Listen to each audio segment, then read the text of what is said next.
छोटी बहू से प्यार और बड़ी बहू से टकरार और कंजूस सास। एक गांव में आंडालू नाम की एक बहुत बड़ी कंजूस औरत रहती थी। उसकी 2 बहुएं थी। बड़ी बहू का नाम था अमृता। शादी के कुछ ही दिनों से दोनों सास बहू हमेशा लड़ते झगड़ते रहते थे। इस तरह एक दिन आंडालू रसोई घर में आती है। बहुत भूख लगी है, आज पेट भरकर खाना होगा। ऐसा सोचते हुए वो एक प्लेट में खाना परोसकर बाहर निकलती है। ये देखकर अमृता बोली, भूख लगी है बोलते हुए प्लेट में सिर्फ खाना रखने से क्या होगा, सब्जी कौन डालेगा? मैंने तुझसे बोला है क्या कि मुझे सब्जी चाहिए? मुझे कोई सब्जी की जरूरत नहीं। ऐसा बोलकर वो अपना प्लेट लेकर अपने घर के एक खिड़की के पास आकर बैठ जाती है। वो एक खिड़की के पास जाकर बोलती है, छी छी छी छी, लगता है इनके घर पे आज खीरा बना है। ऐसा बोलते हुए वो दूसरी खिड़की के पास पहुंचती है। वो वहां पहुंचकर भी जोर से खुशबू सूंघती है और बोलती है, लगता है इनके घर पे करेला बना है। ऐसा बोलकर वो तीसरी खिड़की के पास जाकर बैठने लगी। ये देखकर अमृता बोली, खिड़की के पास खुशबू सूंघकर आप ये बता सकती हैं कि आपके पड़ोस वालों ने क्या खाना बनाया है? हाँ हाँ, और नहीं तो क्या, मेरे नाक के बारे में तुझे कुछ पता भी है? ऐसा बोलते हुए वो उस खिड़की पर भी खुशबू सूंघने लगती है और बोलती है, हाँ, लगता है आज इनके घर पर मुर्गा बना है। रविवार के दिन हाथ में चावल और पड़ोस के घर में चिकन। हाँ हाँ हाँ हाँ, कितना अच्छा कॉम्बिनेशन है। आज मैं भर पेट खाना खा पाऊंगी। इस तरह बोलकर वो वहां बैठकर अपने नाक को खिड़की के बाहर रखकर खुशबू सूंघते हुए एक एक निवाला खाने लगी। ये देखकर अमृता बोली, छी छी, इतना सारा जायदाद है फिर भी आपकी कंजूसी नहीं गई। पता नहीं कैसी औरत हो आप।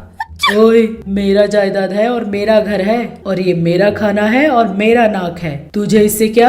हाँ, तू भी जाकर एक प्लेट में खाना परोस कर आ जा और यहाँ आकर मेरे साथ बैठ जा। दोनों मिलकर खुशबू सूंघते हैं और पूरा खाना खा लेंगे। छी, मैं आपके जैसी कंजूस नहीं हूँ। मैं जाकर स्विगी में ऑर्डर कर कर खाना खाऊंगी। आप ही जाकर वो बचा हुआ खाना भी खा लीजिए। ऐसा बोलकर वो फोन पर ऑर्डर करने लगती है। अरे अरे, क्या किए जा रही है तू? कहा ना, स्विगी में ऑर्डर करने वाली हूँ। अरे अरे, मैं इतने मुश्किल से एक एक पैसा जोड़ रही हूँ और तू है कि बैठे बैठे सारा पैसा खर्च किए जा रही है। अरे, बाप का माल समझा है क्या?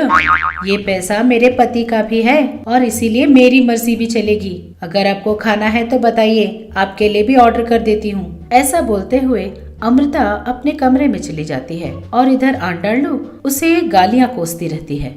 पता नहीं कहाँ से मेरे घर पर पहुँच गई, मेरा सारा पैसा खर्च किए जा रही है। ऐसा सोचते हुए वो अचानक पड़ोस के घर में देखती है। अरे बाप रे, लगता है चिकन खत्म होने वाला है। धीरे धीरे खुशबू भी कम होती जा रही है। ऐसा बोलकर वो तुरंत खुशबू फिर से सूंघने लगती है। इस तरह आंडालू बहुत ज्यादा कंजूस थी। दूसरी तरफ उसकी बहू अमृता बहुत ट्रेंडी थी। एक दिन आंडालू अपने घर पर बैठी हुई थी तो उनके घर एक पंडित जी आए। बहन जी, आपके छोटे बेटे के लिए एक बहुत अच्छा रिश्ता आया है। पहले ये बताइए कि उनकी जायदाद कितनी है, फिर मैं बताऊंगी कि रिश्ता अच्छा है या बुरा। उनके पास ज्यादा जायदाद तो नहीं है, लेकिन पंडित जी बस बोल ही रहे थे कि आंडालू उन्हें रोक देती है। अरे, जब जायदाद ही नहीं है तो वो रिश्ता अच्छा कैसे हुआ? कोई अच्छा रिश्ता हो तब जाके आइएगा, अभी जाइए। ठीक है माँ जी। बिटिया ने कहा था कि कॉफी लेकर आएगी, उसी का इंतजार कर रहा था। अगर आप बहुत अच्छा रिश्ता लेकर आते तो मैं आपको पेट भर खाना भी खिला देती। अभी के लिए आप जा सकते हैं, उसने कहा। ऐसा बोलते ही पंडित जी वहाँ से चले गए। इधर आंडालू के छोटे बेटे कृष्णा और आंडालू के बड़ी बहू के चाचा की बेटी एक दूसरे से प्यार करते थे। एक दिन कृष्णा अपनी भाभी के पास आकर कहता है, भाभी, मैं आपकी बहन अंजलि से शादी करना चाहता हूँ। आपको ही हमारी शादी करवानी होगी। कृष्णा ने कहा। ये सुनकर अमृता दंग रह गई। क्या कहा? इतना बड़ा बम डाला है तुमने? अगर इस बारे में तुम्हारी माँ को पता चला तो हम लोग तो गए काम से। मैं वो सब नहीं जानता भाभी, मुझे अंजलि चाहिए बस, और मैं बस उसी से शादी करूँगा। कृष्णा ने बोला। थोड़ी देर कुछ सोचने के बाद अमृता बोली, दरअसल मेरे मन में भी कई दिनों से ये बात चल रही थी कि मैं अपनी बहन को इस घर की बहू बनाऊं। ठीक है, एक काम करते हैं। ऐसा बोलकर उसने कृष्णा को वहाँ से भेज दिया। इस तरह कुछ दिनों बाद आंडालू एक मंदिर जाती है और वो भगवान से प्रार्थना करते हुए बोलती है, हे भगवान, कई सालों से मैं आपके लिए प्रार्थना कर रही हूँ। कम से कम अब तो मेरी बात मानकर मेरे छोटे बेटे के लिए मुझ जैसी कोई अच्छी सी बहू दे दो।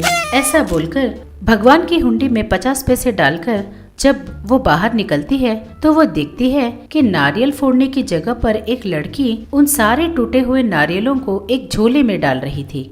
ये देखकर आंडालू दंग रह गई और बोली, अरे ये लड़की क्या किए जा रही है? रास्ते में गिरे हुए सारे नारियल के टुकड़ों को वो क्यों उठा रही है?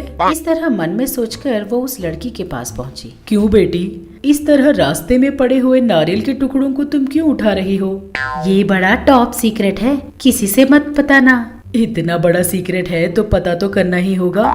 कोई बात नहीं, बताओ बताओ। मैं कोई भी बात यूं ही नहीं बता देती, बिना किसी फायदे के मैं मुंह भी नहीं खोलती। आप यहाँ नहीं हो इसलिए आपको बता देती हूँ। मुझे पहले 10 रुपए का नोट दीजिए। क्या? अरे बाप रे, 10 रुपए? इतनी सी बात के लिए मैं तुझे 10 रुपए क्यों दूं? हाँ अच्छा चल, कोई बात नहीं, ये रहे 10 रुपए। अब बता। उन 10 रुपए को लेकर वो लड़की बोली, अरे कुछ नहीं, ये मेरा साइड बिजनेस है। इन सारे नारियल के टुकड़ों को मैं किसी दुकान में बेच दूंगी, थोड़े बहुत पैसे तो मिल ही जाएंगे ना। ये सुनकर आंडालू बोलती है, अरे इतने सालों से मेरे दिमाग में ये आइडिया तो कभी नहीं आया। बहुत अच्छा है। अच्छा तो बताओ, तुम और क्या क्या करती हो? ये बात सुनते ही उस लड़की ने और 10 रुपए निकालने के लिए इशारा किया। आंडालू ने अपना मन बांधकर वो 10 रुपए भी दे दिए। ऐसा वैसा कुछ नहीं है माँ जी, अगर मुझे मुनाफा दिखे तो मैं कोई भी काम करने को तैयार हूँ। इस तरह वो अपने बारे में बताने लगी। आंडालू को उस लड़की को देखकर बहुत अच्छा लगा। उस लड़की में वो अपने आप को देख रही थी। अगर मैं इसे अपनी छोटी बहू बना लूं तो कितना अच्छा होगा ना, ये बिल्कुल मेरी जैसी है। इस तरह मन में सोचकर आंडालू ने पूछा, अरे बेटा, तेरी शादी हो गई है क्या? अरे नहीं आंटी, मैं ऐसे लड़के को ढूंढ रही हूँ जो उल्टा मुझे दहेज देकर शादी करे। ये बात सुनकर आंडालू बोलती है कि वो उसे जरूर कुछ न कुछ पैसे देके अपने बेटे से शादी करने के लिए मना लेती है। उसके बाद आंडालू उस लड़की को कृष्णा और घर के बाकी लोगों से भी मिलाती है। ये इस घर की होने वाली छोटी बहू है, मेरे बाद इस घर का सारा काम धाम यही संभालेगी। इस तरह बोलकर आंडालू कृष्णा और अंजलि की शादी करा देती है। शादी होने के 1 हफ्ते बाद, बेटी चल मंदिर जाकर नारियल के टुकड़े लेकर आते हैं। नारियल के टुकड़े? नारियल के टुकड़े किस लिए सासू माँ? उनका हम क्या करेंगे? उसने पूछा। ये सुनकर आंडालू दंग रह गई। इतने में अमृता वहाँ पहुंचकर बोलती है, अरे माँ जी, ये आपके कंजूसी की उत्तराधिकारी नहीं है, ये बहन है मेरी। इसका नाम अंजलि है और ये मुझसे भी ज्यादा खर्चीली है। हमने आपको सबक सिखाने के लिए ही ये सारा नाटक किया था और इसीलिए मैंने इसे इस घर का बहू भी बना दिया। इस तरह उसने सारी बात अपनी सास को बताई। सारी बात सुनकर आंडालू हक्की बक्की रह गई। वो वहीं खड़े खड़े नीचे बैठ गई। हाय राम, अभी तक तो सिर्फ एक ही थी मेरा घर उजाड़ने के लिए, अब तो मेरे घर 2-2 बहुएं तैयार हो गई। हाँ। ऐसा बोलते हुए वो अपने हाथ पर सर रखकर रोने लगती है। कंजूस सास, खर्चीली बहू। एक गांव में शांति और सरोजा की सास बहू रहते थे। सरोजा बहुत बड़ी कंजूस औरत थी और शांति बहुत समझदार बहू थी। नई नई शादी करके शांति अपने ससुराल आई थी। उसने अपने नौकरानी से कहा, कुमारी ये ले चाय पी। उसने कहा। ये सुनकर कुमारी बोली, अरे बाप रे मेम साहब, मुझे चाय मत दीजिए। ये बात अगर बड़ी मेम साहब को पता चला तो बहुत गुस्सा करेंगी। ठीक है, मैं चलती हूँ। इस तरह वो डरते हुए चली गई। ये देखकर शांति सोची, क्या हुआ इसे, ये सब क्यों बोला? चलो कोई बात नहीं। ऐसा सोचकर वो अपने सास के पास गई। सासू माँ, दोपहर के खाने में क्या बनाऊं? शांति पूछती है। तब सरोजा बोलती है, चावल चढ़ा देना और सुबह और शाम के लिए एक साथ ही पूरी सब्जी बना देना। ठंडा होने के बाद खाने में और भी अच्छा रहेगा और ज्यादा भी लगेगा। और लगे हाथों भिंडी का सांबार बना देना। इस तरह बोलती है। ये सुनकर शांति बोली, क्यों सासू माँ, रात का खाना रात को ही बनाएंगे ना, तब गरम गरम खा सकते हैं। इस तरह सुबह का ठंडा खाना खाएंगे तो ठीक से पचेगा नहीं सासू माँ। ऊपर से सर्दी का मौसम है, बाहर काम से आए मर्दों को भी ठंडा ठंडा खाना क्या खिलाएंगे हम। वो बोलती है। ये सुनकर, अरे बाप रे बाप रे बाप, 2 बार चावल पकाएगी तो कितना गैस बर्बाद होता है पता है। वैसे भी तेरी शादी को बस अभी 10 ही दिन हुए हैं, अभी से इस घर पर अपना राज करना चाहती है। जाकर मैंने जैसा बोला है वैसा ही करो, जाओ। ये सुनते ही शांति अपना सर झुकाकर ठीक है बोलकर अंदर चली जाती है। इसी तरह देखते ही देखते 3 महीने बीत गए। एक दिन शांति के माता पिता शांति से मिलने के लिए उसके ससुराल आते हैं। उन्हें देखकर सरोजा बोली, हाँ आइए आइए भाई साहब, कैसी हो बहन जी, क्या बात है, इधर कैसे आना हुआ? दरअसल इस गांव में थोड़ा सा काम था, इसीलिए हम लोग यहाँ आए थे और यहाँ तक आए हैं तो सोचा था बेटी से एक बार मिलकर ही चले जाएं। ये लीजिए बहन जी, ये स्वीट्स और फल लेकर अंदर रख दीजिए। तब सरोजा बोली, शांति, ओ शांति, तुम्हारे माता पिता आए हैं, जरा पानी तो लाना। उसने उसे पुकारा। शांति बड़ी खुशी खुशी बाहर आई। हाय माँ, हाय पापा, क्या मेरे लिए सरप्राइज है? कैसे हैं आप लोग? ये लीजिए पानी पीजिए। पिताजी आपको कॉफी पसंद है ना? मैं अभी बना कर लाती हूँ, आप लोग बातें करते रहिए। ये बात सुनते ही सरोजा अपने मन में सोचती है, अरे बाप रे, ये क्या, ये तो मेरा घर बर्बाद करके ही रहेगी। अगर मैंने इसे अभी नहीं रोक लिया तो ये दोपहर को खाना भी खिलाएगी इन्हें। इस तरह मन में सोचकर, बेटा शांति, बेटा शांति, इस तरह वो कुछ बोलने ही वाली थी कि शांति को अपनी सास के बारे में समझ में आ जाता है और वो, हाँ हाँ समझ में आ गया सासू माँ, आपको भी कॉफी चाहिए, वो भी फिल्टर कॉफी है ना? ठीक है ना, मैं अभी जाकर लाती हूँ। ऐसा बोलकर वो रसोई घर में चली जाती है। शांति के रसोई में जाते ही सरोजा शांति के माता पिता से कहती है, बच्चे तो ऐसे ही खुश हो जाते हैं, लेकिन जानती हो हमारे जमाने में जब मेरे माँ बाप ससुराल आते थे तो कम से कम वो पानी भी नहीं पीते थे, बस यूं आए और देखकर यूं चले जाते थे। उस जमाने के तरीके ही अलग थे। ये बात सुनते ही शांति के माता पिता एक दूसरे का चेहरा देखकर मन में सोचने लगते हैं, क्या इनका मतलब अभी हमें यहाँ से चले जाना चाहिए क्या? इस तरह वो लोग सोच ही रहे थे कि शांति हाथ में कॉफी लेकर बाहर आती है। कॉफी पीकर शांति के माता पिता कहते हैं, ठीक है बेटी, अब हम चलते हैं, शाम तक हमें घर पहुँचना होगा। उन्होंने कहा। ये बात सुनकर शांति बोली, क्या बोल रहे हो पिताजी, इतने दिनों बाद यहाँ आए हो और बिना खाए हम जाने कैसे देंगे आपको? हमारी सासू माँ का इज्जत का क्या होगा? हमारी सासू माँ के मछलियों के फार्म से निकले मछलियों का सब्जी खाए बिना मैं आपको कहीं नहीं जाने दूंगी। मैंने ठीक कहा ना सासू माँ? शांति कहती है। ये बात सुनकर सरोजा दंग रह जाती है और बोलती है, अरे ये क्या, इसने मुझे ऐसे कैसे फंसा दिया? हाँ हाँ हाँ हाँ, सही कहा बेटी, सही कहा। ये बात सुनते ही शांति अपनी सासू माँ का चेहरा देखकर सासू माँ, आपको ना मैं सबक सिखाकर ही रहूंगी।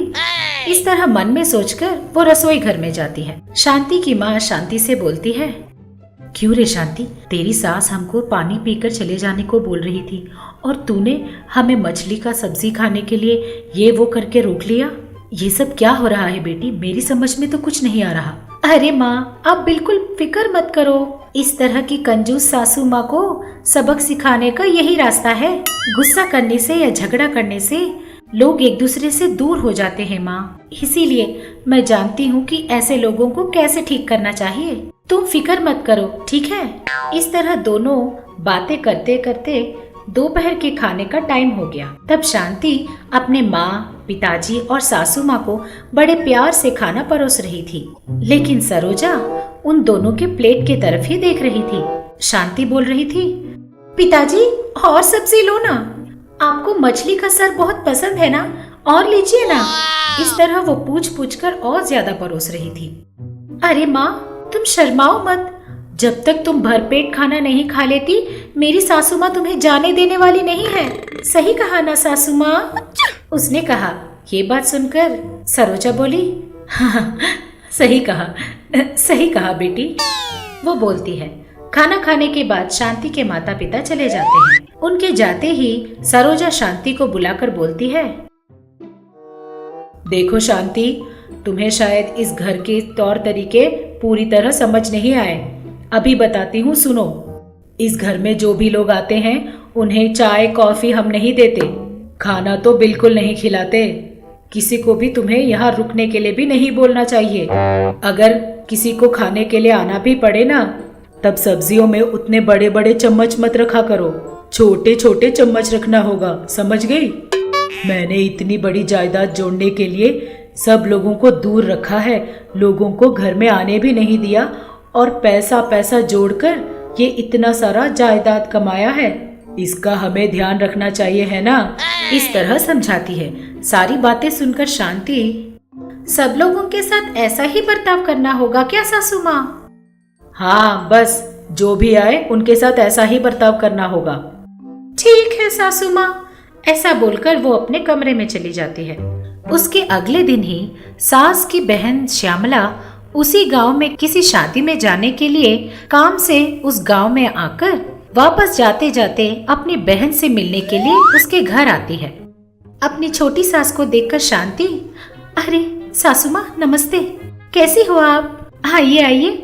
इस तरह उन्हें घर बुलाकर बड़े प्यार से उनसे बातें कर रही थी। बेटा, तुम्हारी सास कहाँ है? वो जरा मंदिर गई हैं सासू माँ। तब तक ये पानी पीजिए। ऐसा बोलकर उन्हें सोफे पे बिठाकर बातें कर रही थी। तभी घर आई सरोजा बोली, अरे तू कब आई? बिना कुछ बताए अचानक? बेटा शांति, अपनी छोटी सासू माँ को चाय कॉफी कुछ दिया है या नहीं? अरे नहीं दिया सासू माँ, कल ही तो आपने बोला था ना कि घर पर कोई भी आए तो उन्हें चाय कॉफी मत देना करके, इसीलिए मैंने उन्हें अभी तक कुछ भी नहीं दिया। इस तरह वो श्यामला के चेहरे पर ही बोल देती है। तब सरोजा शांति से बोलती है, अरे ओ, अभी वो बातें करना जरूरी है क्या?